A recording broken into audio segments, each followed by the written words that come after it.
Finley comes into work on Monday and logs into NetSuite. On her dashboard, she sees a pleasant surprise. There's been a spike in sales over the weekend.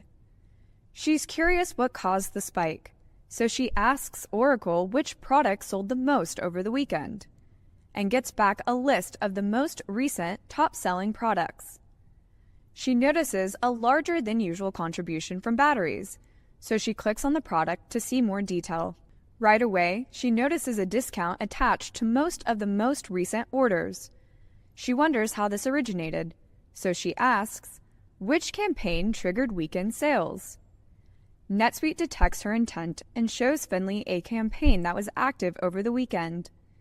Finley sees this as a seasonal sales campaign that was just relaunched, with an incentive discount of 12% for buyers who purchase 2 or more items. This seems to be the reason for the higher volume of sales. She can see that the campaign will be open for the whole month of September, and since Finley likes to run a tight inventory, she now needs to make sure that she is covering the expected sales increase. So now Finley asks the question on the top of her mind: do we have enough inventory to cover the campaign? NetSuite gives her an inventory snapshot to help her understand Wyra's inventory position, and she has an option to open the Suite Analytics workbook where this chart lives.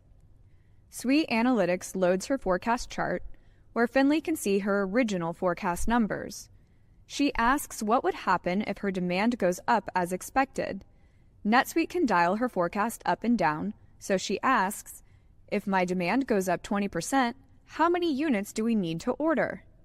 NetSuite adjusts the forecast values 20% and calculates that she will be 30 units short.